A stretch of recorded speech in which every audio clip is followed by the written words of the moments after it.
4. 하이데거 사유 속에서 신학과 철학의 만남. 신학과 철학의 대립. 과연 신학과 철학이 진정한 의미에서 대화가 가능한가에 대해서는 서로의 입장이 분분한 가운데 있다. 우선 교회 현장의 풍토는 목회와 신학의 대화마저 없는 상태이기 때문에 신학과 철학의 대화는 아예 근본적으로 차단되어 있다고 보아야 할 것이다. 많은 설교자들이 이성을 의지하지 마세요. 기독교는 믿음에 따라 사는 겁니다. 라고 노골적으로 선동하는 마당에 신학과 철학의 대화가 설 자리는 마땅히 없다 하겠다.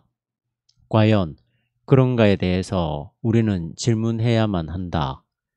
우선 신학과 철학이 대립된다고 보는 이들의 주장에 귀를 기울여 보자.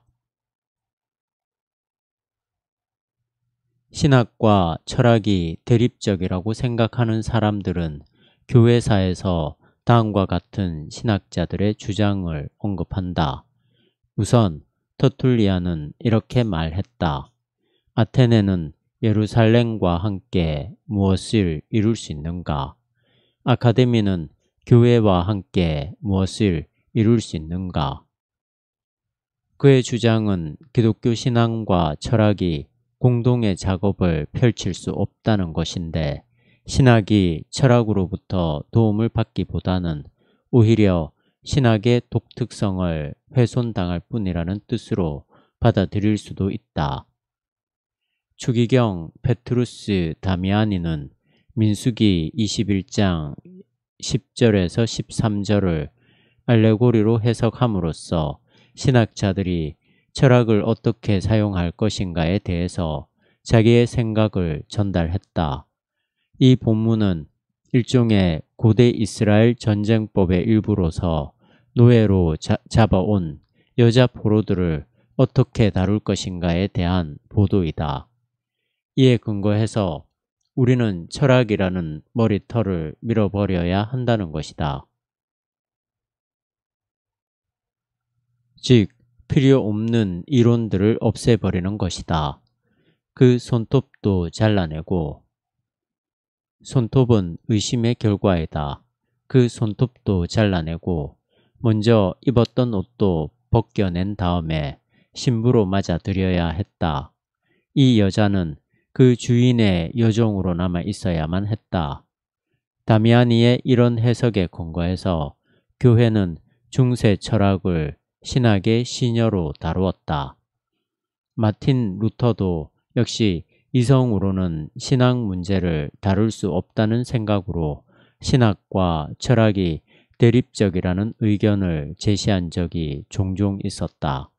심지어 루터는 이성을 창녀라는 극단적인 말로 표현한 적이 있을 정도였다. 그런데 판넨베르크의 설명에 의하면 신학과 철학을 대립적인 관계로 생각하는 사람들이 인용하고 있는 위의 신학자들도 근본적으로는 신학 작업에서 철학적 작용과 활동을 완전히 배제하지는 않았다고 한다. 터툴리안도 그 당시에 지배적이었던 스토아 철학을 받아들임으로써 하나님의 육체성을 주장할 수 있었다. 다미아니는 변증법 자체를 거부한 게 아니라 그것이 신학으로부터 무제한적으로 독립되어 있다는 사실만 거부했다. 루터도 역시 초기에 자신이 옥함주의자였다고 고백했다. 루터가 비난한 철학은 주로 아리스토텔레스였다. 루터는 스토아 철학의 숙명주의를 비난하면서 이성의 작용에 대해서 매우 적극적으로 받아들였다. 즉, 자연적 이성이 세계 영역에서 특별한 권한을 갖는다는 점만이 아니라 신앙에 의해서 개발된 이성이 신학에 참여한다고 생각했다. 판넨베르크는 신학의 역사에 나타난 신학과 철학의 대립적인 요소들은 두 사회가 긴장 관계라는 것이지 아무런 관련이 없다는 의미는 아니라고 한다. 신학은 이성을 사용해야만 했으며 또한 철학과의 논의로부터 완전히 멀어질 수는 없었다. 27면 아마 이런 판넨베르크의 주장을 반대하는 학자들도 있을 것이다. 특히 한국의 목회자들 중에서는 노골적으로 이성을 불온시하는 이들이 많다는 사실을 감안한다면 철학적 인식론이 한국 교회에 자리 잡을 공간은 거의 없다고 보아야 할 것이다. 그러나 신학의 역사를 정확하게 내다볼 수 있는 사람이라고 한다면 철학과 신학 사이에 그렇게 날카로운 대립각을 세우지는 않을 것이다. 판넨베르크에 따르면 철학에 대한 기본적인 이해가 없는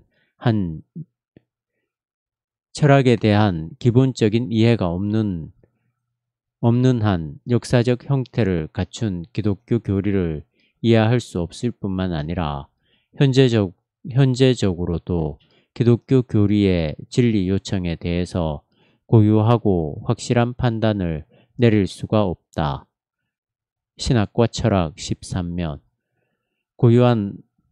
고유하고 확실한 판단을 내릴 수가 없다고 진술했다. 판넨베르크의 주장에 따르면 기독교의 최초 신학자들이라 할 수 있는 교부들 이후로 조직신학은 늘 철학과의 논의를 통해서 발전해 왔다는 것이다. 여기서 조직신학을 지금처럼 한 분과로만 처리하면 안 된다. 원래의 신학은 그런 분과 없이 거의 조직신학적인 성격으로 구성되었었기 때문에 철학과의 관계가 모든 신학 분과에 해당된다고 보아야 한다. 이미 신학의 토대가 철학과의 논의 과정을 통해서 형성되었다는 하나의 역사적 사실을 감안한다고 한다면 오늘의 신학도 역시 철학적 사유를 거치지 않을 수 없다. 이 말은 곧 신학이 철저하게 철학에 의존적이라는 뜻이라기보다는 철학적 인식론에 도움을 받는다는 뜻이다. 참된 철학으로서의 기독교. 기독교가 참된 철학이라고 정의를 내린다면 많은 사람들에게 반감을 살지 모르겠지만 그게 역사적 사실이라는 점을 우리는 놓치지 말아야 한다. 특히 교부들에게서 그런 경험이 뚜렷이 나타날 뿐만 아니라 지난 2000년의 기독교 사상사는 철학과의 대화를 통해서 발전해 왔다고 보는 게 정확하다. 신학이 이렇게 철학과의 대화를 유지시켰다는 것은 기독교의 변질이 아니라 오히려 기독교 사상의 심화라는 점에서 우리가 긍정적으로 받아들여야 할 뿐만 아니라 더 나아가서 이런 태도는 기독교가 진리라는 사실에 대한 확실한 신뢰가 있었기 때문이라는 점도 인정해야만 한다. 판넨베르크의 설명에 따라서 이 문제를 조금 더 검토하자. 순교자 유스티누스는 기독교를 가리켜 유일하게 확실하고 유익한 철학이라고 규정했는데 말하자면 모든 것의 처음과 마지막을 보증하고 완전하고 행복하게 할 수 있는 철학이라는 뜻이다. 교부들은 이와 달리 기독교 신앙을 철학적 진리의 예징이라고 해석하는 것에 더 이상 만족하지 않았다. 오히려 신앙을 지혜의 참된 형태라고 해석함으로써 신앙을 철학의 자리에 정치시켰다. 철학은 그 개념의 단어적 의미를 이 지혜에서 찾았다. 판넨베르크 28면. 이 단락에서 우리가 매우 중요한 사실을 기억해야만 한다. 기독교 사상이 자신의 정체성을 신학이 아니라 오히려 철학에서 확보하려 했다는 것은 그 당시에 신학이라는 용어가 신에 대한 가르침을 신화론적으로 나타내고 있었다는 상황에서만 이해될 수 있다. 이 세기의 신학은 곧 신화론과 동일한 의미로 사용되었다는 말이다. 이런 전통은 이미 플라톤에 의해서 형성된 것이었다. 어쨌든지 결국 기독교 사상이 신학으로 자리를 잡았다고 하더라도 이것은 신화적 철학이나 국가 숭배의 논쟁적인 신학이 아니라 자연신학의 형태를 가졌다.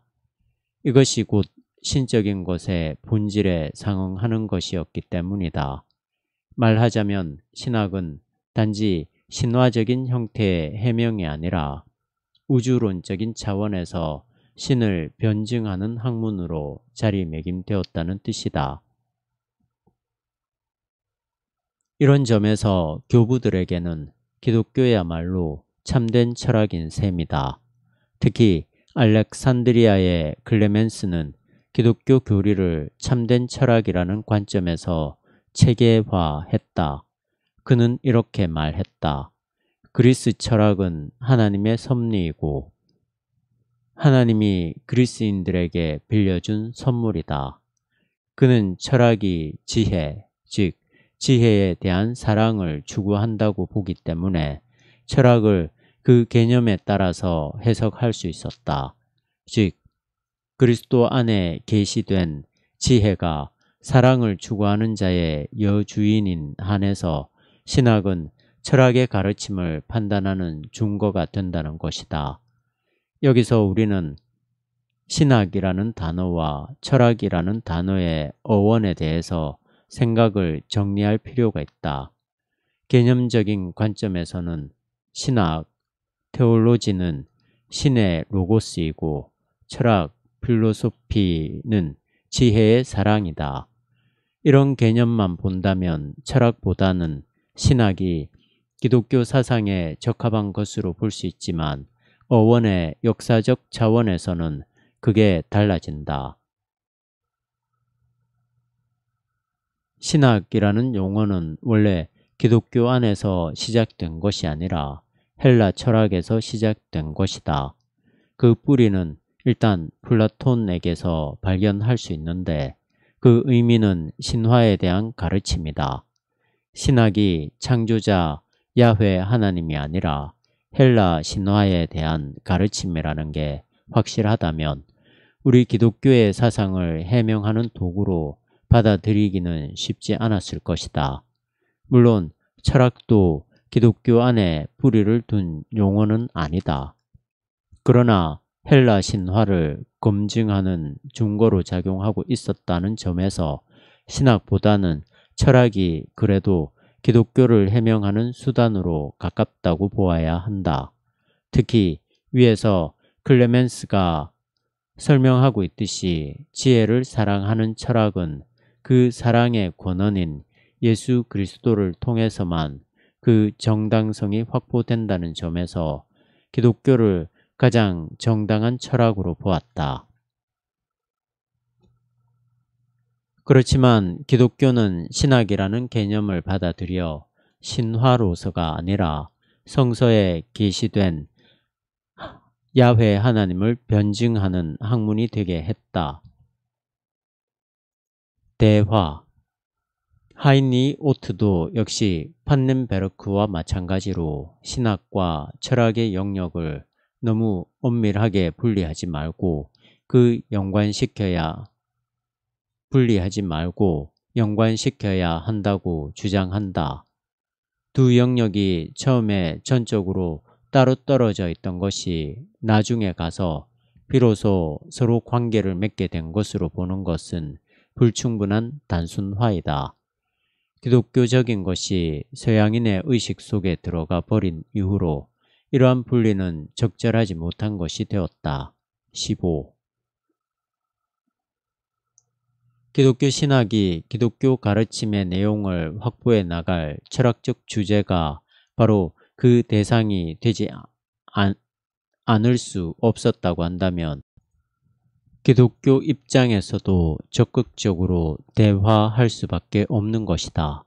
예컨대 기독교 신앙의 토대라 할 수 있는 창조 문제만 놓고 본다고 하더라도 우리는 이 세계의 근원에 대해서 관심을 갖고 해명하려는 철학과 대화해야만 한다.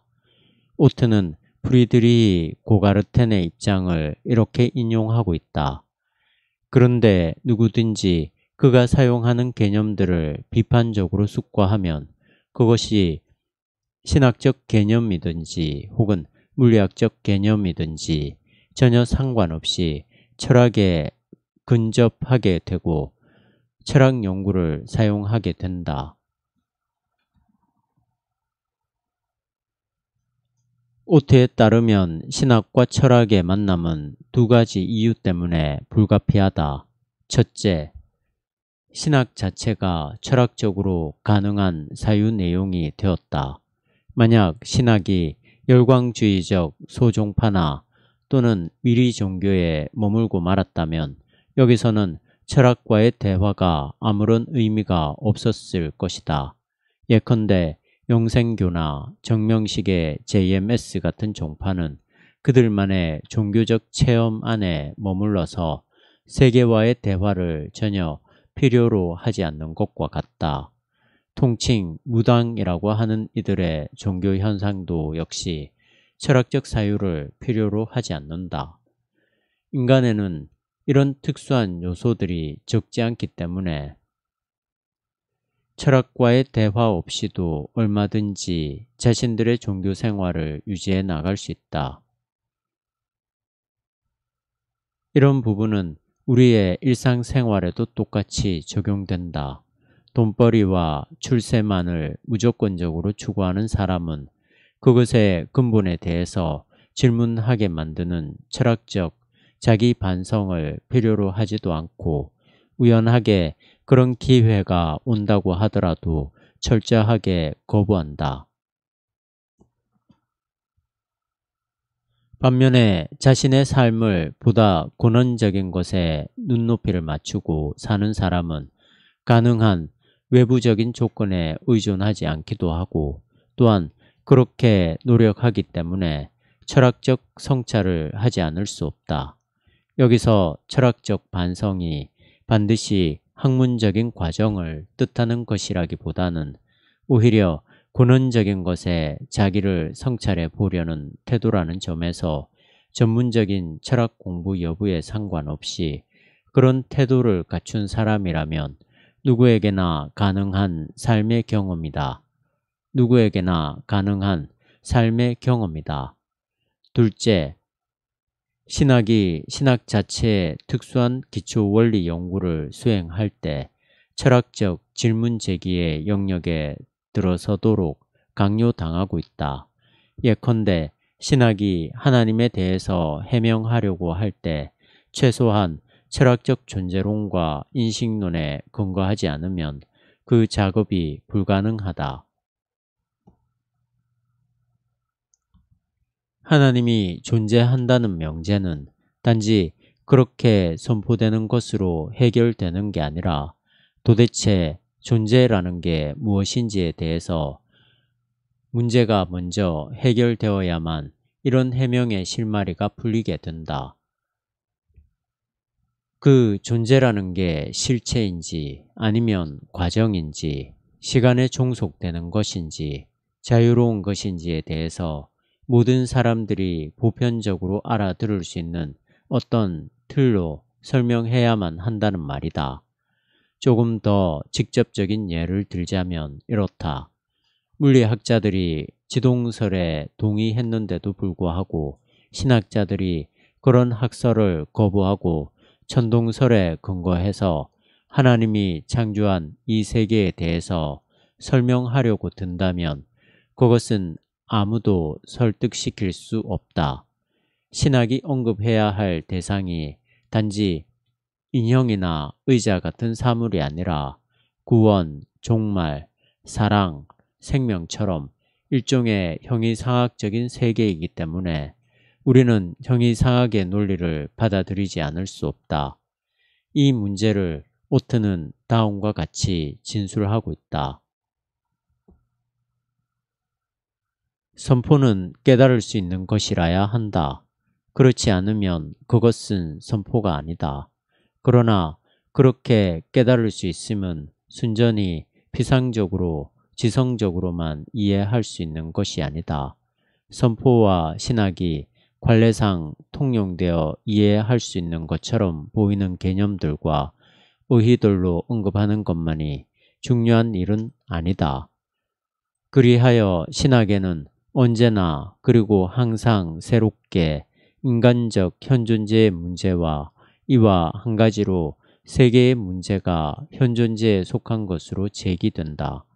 그런데 바로 그렇기 때문에 철학과의 만남이 필연적으로 된다. 즉, 인간 자신과 세계의 현실을 이해하려는 노력은 철학에 있어서 그때그때 구체화되고 언제나 이미 구체화되었다. 17, 18면 만약 신학이 싸구려 약장사가 아니라 진리 추구라고 한다면 이미 예수는 우리에게 길, 진리, 생명이라는 점에서도 분명한 사실이지만 진리 추구라고 한다면 철학은 분명히 우리의 도반이라 할 수 있으며 반드시 그래야만 한다. 다시 한번 더 이 진리라는 말에 귀를 기울이자. 철학적 진리가 신학적 진리와 다르다고 한다면 그 중에 하나는 진리가 아니다. 진리는 하나이다. 그 하나를 서로 다르게 인식하고 형상화할 수는 있지만 근본적으로는 결코 구분될 수 없다는 말이다. 사랑에 대해서 철학이 말하는 게 다르고 신학이 말하는 게 다르지 않은 것처럼 진리는 하나이기 때문에 우리는 철학과 대화를 나누며 이런 진리의 길을 함께 가야만 할 것이다. 이런 진리론적 차원에서 신학과 철학이 같은 길을 가고 있다면 신학과 철학을 구분할 필요가 없다고 생각할 수 있지만 그렇다고 해서 이 두 영역이 동일한 것은 아니다. 여러 가지 차이가 있겠지만 가장 결정적으로는 기독론에 있다. 철학은 단지 가장 궁극적인 진리를 향해서 길을 가고 있지만 신학은 이미 그 진리가 역사 안에 개입했다는 사실을 가리키고 있다는 말이다. 이 역사적 예수의 사건이 어떻게 철학이 찾아가고 있는 궁극적인 진리에 상응하는 것인지를 또는 그런 철학적 인식론에 의해서 예수가 진리인가를 보편적으로 해명하는 행위가 곧 신학이다. 여기서 오트는 신학은 다음과 같은 두 가지 사실을 염두에 두어야 한다고 조언한다. 첫째, 신학은 아무리 잠정적인 성격이 있다고 하더라도 엄밀한 방법론을 취해야 한다. 둘째, 신학은 신학적 주제에 대한 신학적 해명과 철학적 해명을 개방성 및 비종결성에 두어야 한다. 대화의 상대자.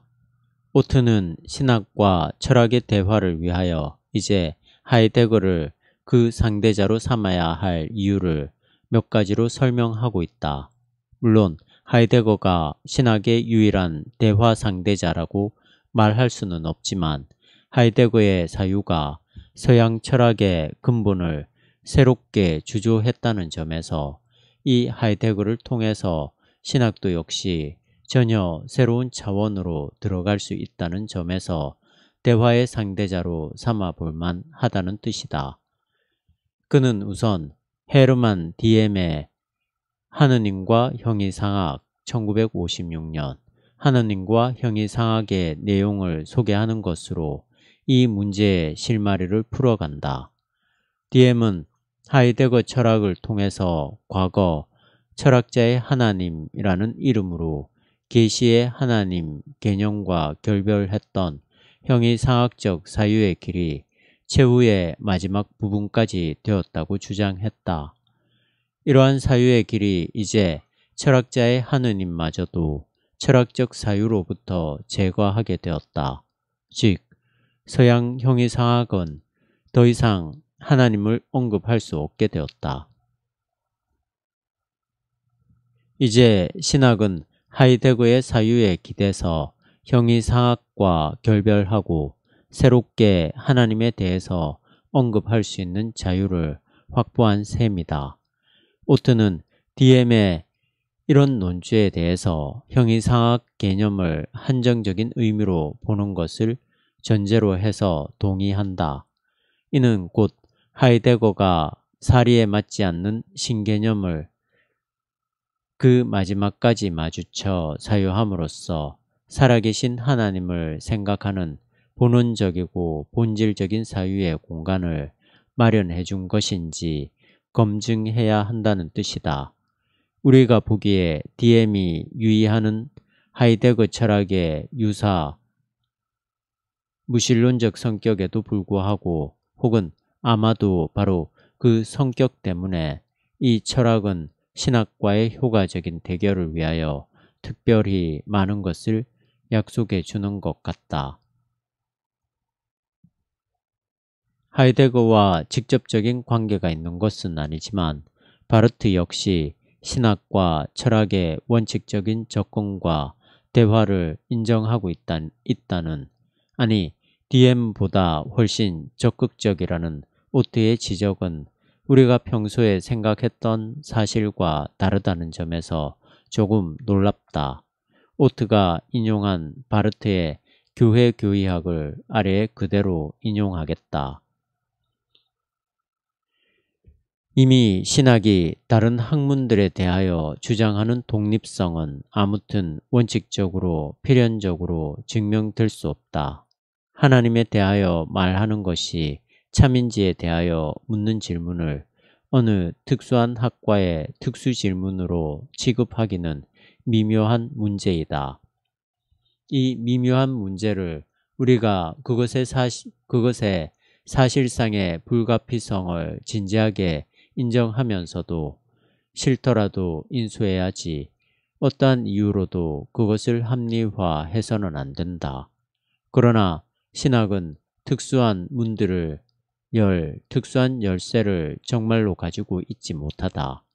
즉시 다른 어떤 학문에서도 활성화될 수 없는 인식 근거를 신학이 마음대로 처분하지도 못하고 다른 어떤 학문에 대해서나 꼭 감추어져 있어야 할 대상 영역도 신학이 알지 못한다. 철학과 속된 학문 일반이 참으로 꼭 속되거나 이교적인 필요는 없다. 그것은 기독교 철학일 수 있다. 그것을 원칙적으로 논박하는 사람은 기독교적 희망이나 기독교적 겸손에 부합되지 않는 방식으로 세상에 대한 절망을 기독교적 세계의 과대평가와 결부시킨다. 교회 교의학 1회 1권 3F 사유의 사유 오트에 따르면 신학이 하이데거 철학을 대화의 상대자로 삼아야 할 이유는 하이데거 철학이 불트만과 고가르텐에게 영향을 끼쳤다는 외형적인 관점보다는 하이데거의 사유가 역사성에 대한 생각을 극단화했다는 데에 있다. 이 역사성에 대한 극단적 사유에서 신학과 하이데거 철학이 만날 수 있다는 말이다. 신학은 세계와 더불어 맺으시는 하나님의 역사와 하나님 앞에 있는 세계의 역사성 이외에는 신학적 사유의 다른 어떤 지평도 알지 못한다. 는 오트의 진술은 옳다. 기본적으로 우리가 하나님을 역사적 하나님이라고 부르고 있는데 성서가 바로 이런 하나님의 역사성을 지지하고 있다. 하이데거가 역사의 문제를 극단적으로 사유하고 있기 때문에 역사로서의 계시의 틀 안에 있는 신학이 그를 통해서 역사의 정체를 파악할 수 있다는 오트의 논리에서 과연 하이데거가 극단적으로 파악하고 있는 그 역사성이라는 게 무엇인지 포착하기가 쉽지 않다. 우선 오트의 설명을 따라가 보자. 하이데거의 철학은 사유의 사유라고 한다. 그는 세계가 그렇게 있다는 사실에 대해서 사유하는 게 아니라 그 세계를 그렇게 사유하는 것에 대해서 사유한다. 사유라는 게 있다는 것과 이 사유가 역사적으로 그렇게 있다는 것, 그리고 현 존재인 인간이 세계와 존재자에 대해서 사유했다는 것과 인간이 내면적으로 강요되어 다른 방식이 아니라 바로 그렇게 사유했다는 사실에 대한 경탄으로서 하이데거의 철학이 시작된다. 일찍이 그리고 갑자기 하나의 사유가 있다는 이것을 누가 놀란다고 그 깊이를 헤아려 낼 수 있을까? 여기서 우리는 하이데거가 호모 사피엔스인 인간의 사유 능력을 높이 평가하려는 게 아니라는 점을 알아야 한다. 인간이 주체적으로 사유함으로써 이 세계를 규정한 게 아니라 사유가 인간으로 하여금 그렇게 사유하도록 강제한 것이다. 그 이전의 형이상학은 이 세계와 그 안에 존재하는 것들의 궁극적 본질과 의미를 파악하려고 했다면 하이데거는 그렇게 사유하도록 다그치는 힘을 사유한다. 여기서 인간은 사유의 주체가 아니라 사유의 통로로서 다자인이다. 그 사유의 권원적인 힘이 곧 존재라 할 수 있다. 왜 하이데거의 철학이 이전의 형이상학과 다른가 하면 기존의 형이상학은 존재를 보편적이고 당연한 어떤 것으로 전제하고 존재하는 것들을 물, 이데아, 절대정신 등으로 규정하는 사유의 능력에 중심을 두었다면 하이데거는 그런 사유 자체를 문제 삼고 있다는 점에서 다르다. 사유의 사유로서의 하이데거 철학을 역사성에 대한 극단적 사유라고 보는 이유는 그가 기존 서양 철학의 주장을 근거로 소급시키고 있기 때문이다. 그런 과정을 통해서 서양 철학의 근원과 전제들이 상대화하고 그렇게 해서 사유 일반의 역사성에 도달한다는 것이다. 이런 논리를 우리가 따라잡기는 쉽지 않지만 일단 이렇게 정리하면 충분하지 않을까 생각한다. 서양 철학의 역사라 할 수 있는 형이상학은 존재하는 것들의 권원을 여러 관점에서 해명하는 노력이었다고 한다면 하이데거는 그런 철학적 사유 자체에 대해서 질문함으로써 철학의 역사를 해체시켰다. 비유적으로 설명하자면 한민족의 역사를 기술할 때 기존의 역사가들이 왕 중심의 역사에 관심을 둠으로써 결국 민중의 역사를 놓친 반면에 어떤 새로운 역사가는 역사의 초점을 민중에 맞춤으로써 감추어졌던 새로운 역사들이 드러나게 되었다. 또는 정치, 경제의 역사만 다루던 기존의 역사 해석에서 어떤 사람이 종교의 역사를 중심으로 역사를 다시 구성한 경우와도 비교할 수 있다. 하이데거는 존재하는 것들을 규명하던 역사의 구조를 이제 전혀 다른 지평인 사유의 사유에서 접근함으로써 망각되었던 존재에 눈을 뜨게 했다는 점에서 역사성을 극단적으로 사유한 철학자라고 할 수 있다. 만약 우리가 이러한 역사성에 관한 극단적 사유를 충분하게 소화할 수 있다면 인간의 표면적인 역사에서 오해되고 왜곡되었던 하나님에 대해서 전혀 새로운 지평에서 질문할 수 있을 것이다. 이전에 신학이 보지 못했던 하나님의 세계가 하이데거의 극단적인 사유에 의해서 드러날 수 있다는 뜻이다. 과연 이런 것이 타당한가에 대해서 서로 다른 주장이 가능하겠지만 최소한 기독교의 가장 핵심적인 신앙 내용의 극단성과의 연관성만은 충분히 확보되리라고 본다. 그것은 곧 부활이다. 이 세계의 극단적인 변화를 내용으로 하는 부활신앙은 사유의 사유라는 하이데거의 철학을 통해서 훨씬 확실한 철학적 토대를 제공받을 수 있을 것이다. 혹은 예수의 재림도 역시 여기에 해당된다. 오늘 우리가 경험하는 이런 생명 형식과 전혀 다른 세계로서 우리에게 임하게 될 그런 재림의 때에 대한 해명을 오늘의 물리학이나 지난날 실증적 역사관이 감당하기는 힘이 미치기 힘들지 모른다. 이 물리학이나 실증 역사관은 모두 서양의 형이상학의 역사와 더불어 발전해온 세계 인식이기 때문이다. 신학적 사유의 주제. 하인리 오트는 하이데거의 역사성에 대한 극단적인 사유 문제를 몇 대목으로 설명함으로써 그런 사유를 신학적 사유의 단초로 삼으려고 한다. 앞으로 좀 더 자세하게 다루어야 할 그 윤곽을 서론적으로 그려보려는 시도인 것 같다.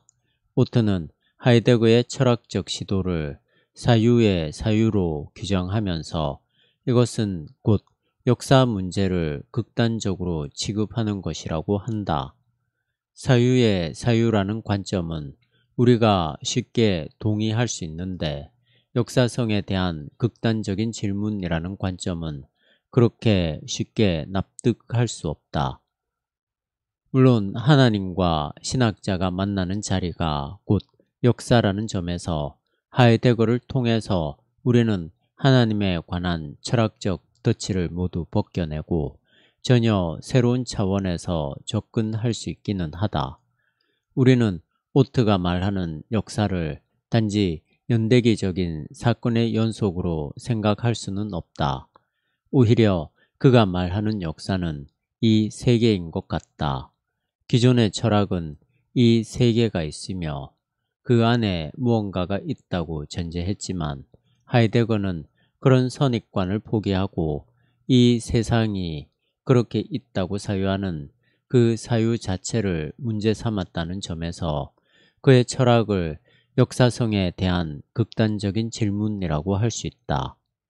이 문제는 일단 이런 정도로 접어두고 이제 오트가 하이데거의 철학적 구도에서 파악하고 있는 신학적 성찰의 주제에 대해서 잠시 검토해보자. 이런 주제는 앞으로 그의 책 사유와 존재 전체를 견인해가는 토대들이다. 존재자와 무. 1. 왜 하필이면 존재자는 있고 도리어 무는 없는가?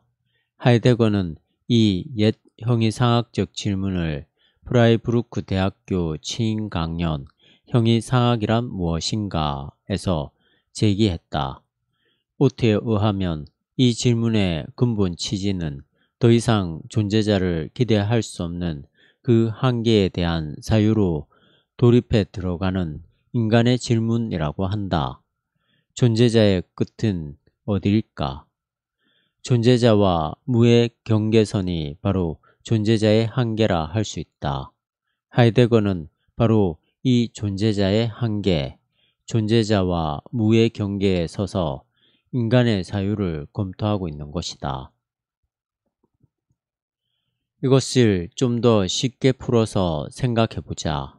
우리는 우리가 직면하고 있는 그런 존재자들만 인식할 수 있지만 그렇다고 해서 이 존재자들만이 궁극적인 것이라고 말할 수는 없다. 어쩌면 여기에 이렇게 존재하고 있는 것들 이외에도 존재할 수 있었지만 존재하지 못하게 된 것들이 너무나 많을 것이며 앞으로도 그런 일들은 계속해서 일어날 것이다. 약간 관점을 달리해서 사유하는 우리 앞에는 식물과 동물로 구별되는 생명체들만 있고 그 중간쯤 되는 생명체는 없는데 반드시 그래야만 하는 이유가 무엇일까? 어떤 사람은 그게 바로 진화에 의해서 이루어진 것이라고 말할지 모르겠다.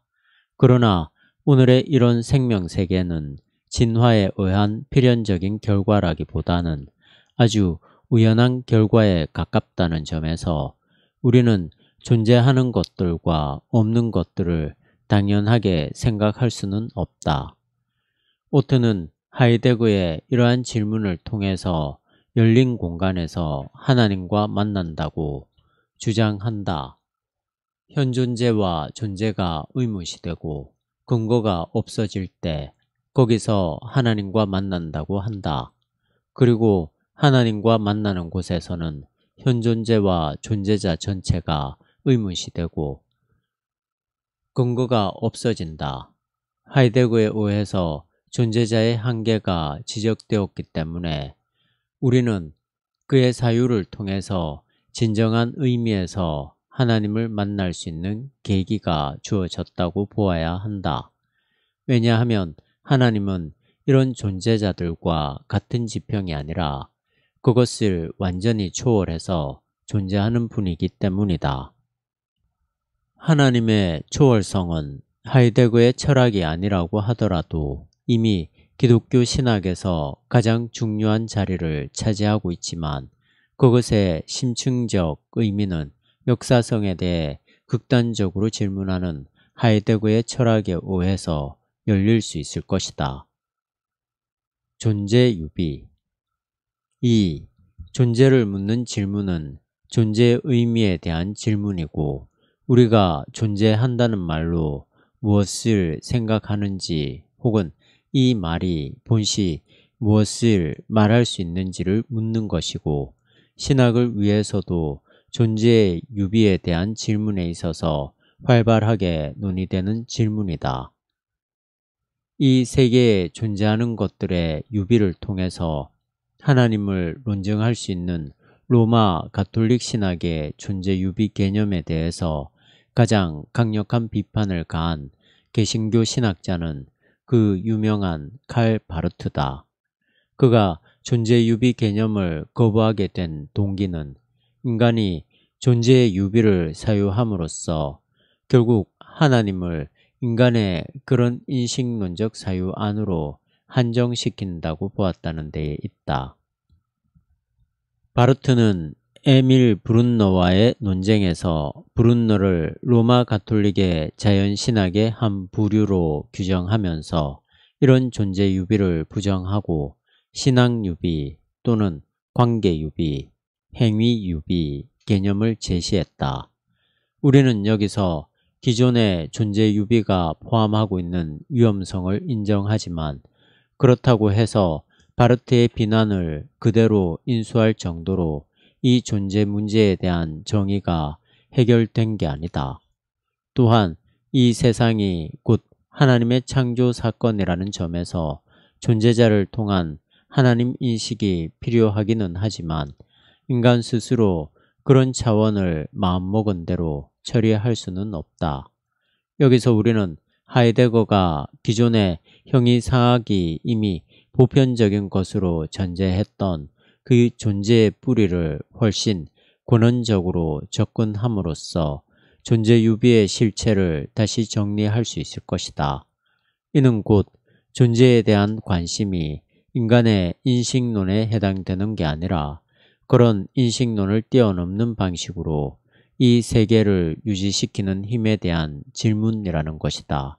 즉, 닫힌 존재 질문이 아니라 열린 존재 질문으로 방향을 선회하는 작업이다. 사유행위로서의 신학. 3. 오트는 신학이 관심을 기울여야 할 세 가지 부분을 신앙, 신학, 고백이라고 규정한다. 신앙은 실존적 현실이고 신학은 사유이며 고백은 언어이다. 34면. 여기서 오트가 사유의 사유라는 하이데거 철학과 연관해서 특별히 관심을 기울이는 대목은 신학의 사유이다. 그는 불신앙적인 사유운동으로서의 신학에 대한 논의를 근본적으로 깊이 있게 질문해야 한다고 주장한다. 사유의 본질에 대한 정확한 인식이 이루어진 다음에 신앙과 신학의 본질과 그 관계를 질문할 수 있기 때문이다. 신학이 목회 현장에서 불신당하는 이유는 오트가 위에서 지적한 대로 그것이 객관적인 사유행위이기 때문이다. 궁극적으로 우리가 추구해야 할 대목은 인격적인 결단인 신앙이기는 하지만 신앙에 이르기까지 당연하게 작동되어야 할 요소가 신학적 사유라는 사실을 우리는 인정해야만 한다. 이제 하이데거에 의해서 사유의 주관주의적 차원이 지향되고 사유의 존재론적인 차원이 드러났다는 점에서 우리는 사유행위인 신학의 근본에 대해서 새롭게 질문할 수 있는 계기를 얻게 되었다. 언어 4. 과거로부터 전승되어 온 문서를 역사적으로 이해하고 비판하는 작업이 신학이라는 점에서 우리는 이 문서를 구성하고 있는 언어에 대해서 질문해야만 한다. 언어는 존재의 집이라는 하이데거의 입장은 말씀과 계시를 그릇과 그 안에 담긴 내용물로 비교한 바르트의 입장과도 어느 정도 맥을 같이 한다. 우리는 하이데거와 더불어 언어의 시원적 본질을 숙고함으로써 신학의 해석학적 토대를 확고하게 다질 수 있을 것이다. 시간 5. 하인리 오트는 신학 개념에서 시간이 담재하고 있는 의미를 확보하기 위해서 하이데거의 시간 개념에 도움을 받을 수 있다고 주장한다. 창조와 종말, 하나님 나라의 도래와 영생을 말해야 할 신학이 시간의 심층적 의미를 간과할 수는 없다. 하이데거가 존재를 시간의 차원에서 풀어간다는 사실을 우리가 충분히 헤아릴 수 있다면 그의 시간 개념은 우리의 작업을 훨씬 풍부하게 만들 수 있을 것이다. 세계 6. 과연 세계란 무엇인가? 앞서 하이데거가 왜 하필이면 존재자는 있고 도리어 무는 없는가? 라는 질문을 통해서 존재자에 대한 극단적인 질문을 열고 있지만 그것은 곧 이 세계에 대한 질문이기도 하다. 그런데 이 세계는 바로 창조와 화해와 종말을 언급하는 신학이 관심을 기울여야 할 주제이기도 하다. 오늘 이 문제를 이렇게 정리한다. 물론 세계가 신학에서 사유되는 관점은 근본적으로 자연과학의 관점과 다르고 아무튼 자연과학 위에 세워진 자연철학의 관점과도 다르다. 신학에서는 세계가 신적 행위의 결과와 대상으로 사유되고 하느님과 인간 사이에 일어나는 역사 속에 통합되어 있는 것으로 사유된다. 세계는 이 역사에 낯선 어떤 것이 아니고 역사 밖에 놓여 있는 것이 아니다. 우리가 이 역사에 붙잡혀서 이 역사를 신앙으로 이해하면 그 역사 밖에는 더 이상의 것이 존재할 수 없다. 36면 하이데거는 물을 정적인 하나의 사물로만 간주하지 않고 우주론적인 시각으로 직관하고 있는데 여기서 우리는 하나님의 창조론이 어떤 지평에서 신학적으로 사유되어야 하는지에 대한 방향을 배울 수 있을 것이다. 어쨌든지 우리는 하이데거의 질문과 대답을 그대로 답습하려는 게 아니라 기존의 형이상학적 구조를 근본적으로 뛰어넘는 그의 철학의 길을 통해서 세계에 대한 우리의 신학적 통찰을 심화하려는 것이다. 인간 7. 일곱 번째로 오트가 제시하고 있는 주제는 인간이다. 그는 실존 철학의 영향을 받는 실존 신학의 인간론을 이렇게 해명한다. 인간적 실존은 다른 존재자와 유사하게 기술될 수 없고, 인간적 실존이 단순한 대상이 되는 곳에서는 결코 바르게 이해되지 못하고, 도리어 인간적 실존은 하나의 자기로서 그것은 자신의 결단 속에서 활성화된다는 것이다. 36면 인간이 다른 존재자들과 구별되는 요소로서 자기의 실존을 정확하게 인식하고 결단하는 것이라는 실존신학의 인간론이 종교적, 정치적 권위에 좌우되던 인간을 새롭게 해석해주고 있기는 하지만 그것을 인간의 실체가 완전히 밝혀진 것은 아니다. 과연 하이데거가 말하는 현존재로서의 인간 이해가 이런 실존적 인간론을 극복하고 있는지, 그렇다면 어떤 점에서 그런지, 더 나아가서 현존재 인간론이 성서와 기독교 전통이 말하는 인간 이해와 어떻게 결합되고 상충되는지에 대해서 꾸준하게 질문해야만 한다. 만약 하이데거의 중심 철학이 실존이 아니라 존재라는 사실을 우리가 인정한다면 실존적 인간론은 약간 방향이 왜곡되었다고 보아야 한다. 하이데거에게는 인간의 실존적 경험과 그 결단이 중요한 게 아니라 존재가 사유를 통해서 탈은폐되는 그 도구로서 현존재가 중요하다는 말이다. 오늘 우리 신학자들은 생물학적 인간론과 철학적 인간론의 압박을 받고 있다. 하나님의 피조물 중에서 특별하게 하나님의 형상으로 지음받은 존재인 인간의 어떤 특성이 있는가에 대해서 우리는 그런 여러 관점과의 연관성 속에서 보편타당한 대답을 모색해야 할 자리에 서 있다. 물론 이런 자리는 어제 오늘의 문제는 아니지만 현존재라는 하이데거의 매우 특이한 인간학 앞에서 신학은 성서적이고 신학적인 인간론을 새롭게 성찰해야 한다는 압박감을 받고 있는 셈이다. 존재의 삼중적 차원. 오트에 의하면 하이데거의 존재는 언어, 시간, 세계라는 삼중적 차원에서 우리와 연관된다. 존재의 의미를 묻는 질문은 이런 세 차원에서만 사유될 수 있고, 거꾸로 언어, 시간, 세계에 관한 사유는 결국 존재에 대한 질문으로 돌아간다. 존재는 언어로서, 시간으로서, 그리고 세계로서 발생한다. 40면. 그런데 신학도 역시 이러한 삼중적 차원과 연관된다. 사유행위로서의 신학은 언어로 나타나는 하나님의 계시를 다루고 있는데, 이 계시는 시간 안에서 일어나는 사건이고 동시에 이 세계와 관계를 맺는 사건이다. 즉, 계시는 언어와 시간과 세계의 차원에서 언급되어야 한다는 말이다.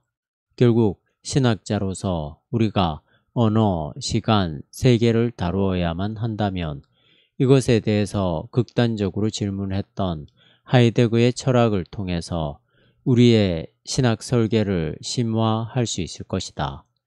하이데거의 철학과 기독교 신학을 내용적으로 일치시킬 수 없으며 형식적으로도 일치시키기 힘들기는 하지만 심층적 지평에서는 상통하는 부분이 적지 않다.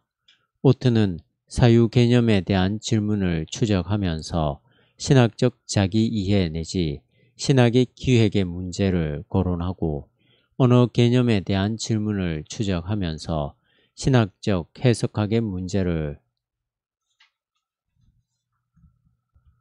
거론하고, 세계 개념에 대한 질문을 추적하면서 구원의 사건과 세계적 존재의 관계에 대한 문제를 거론한다. 41면. 물론 여기서 시간 개념은 이런 전체 신학적 성찰에 기초하고 있을 것이다. 오트가 도식적으로 비교하고 있는 존재의 삼중적 차원은 기독교 신학이 주변의 철학과 맺어야 할 관계를 적당하게 설명한다. 기독교 신학이 자신의 도구마를 자신의 언어로만, 그것도 매우 배타적인 구조에서 피력하는 데 머물러 있는 한 종말론적으로 자신을 계시하는 하나님을 변증하고 해명할 수 있는 기회를 놓칠 뿐이다. 언어와 시간과 세계의 시원적 차원이 우리에게 열린다면 하나님의 계시도 역시 그만큼 열린다고 보아야 한다. 아는 것만큼 보인다는 경고가 여기에도 해당된다. 다만 우리는 그런 사유의 사유 자체를 목적으로 두는 게 아니라 역사와 세계와 시간 안에서 구체적인 형태로 등장하셨고 우리와 같은 언어로 하나님 나라를 선포했던 예수와 그의 사건이 바로 궁극적인 생명 사건이라는 그 목표를 선치적으로 확보하고 있다는 점을 상수로 포착해야만 한다. 그럼에도 불구하고 우리 신학은 여전히 종말론적으로 사유 행위를 멈출 수 없다. 그 사유의 길에서 하이데거는 매우 풍부한 통찰을 제시할 수 있을 것이다. 이런 부분을 오트는 다음과 같이 정리하고 있다. 신학은 자기 자신을 이해하고자 하는 신앙의 밝혀줌이요. 지성을 찾는 신앙의 밝혀줌이다. 그리하여 신학적 사유가 자기 자신을 언제나 다시 질문하고 신앙으로부터 자신이 나온 것, 자신의 책임을 언제나 다시 담당하고 자신의 사유 방법론을 언제나 새롭게 확실하게 하는 것은 기초적으로 신학적 사유의 본질에 속한다. 그래서 다른 누구보다도 하이데거가 신학을 위한 대화의 상대자로서 적임자이다. 그리고 선언적 질문 제기를 최종적으로 결과로까지 이끌어가는 이 사유자와의 대화는 신학 연구를 위하여 풍성한 열매를 맺도록 약속해 준다. 44면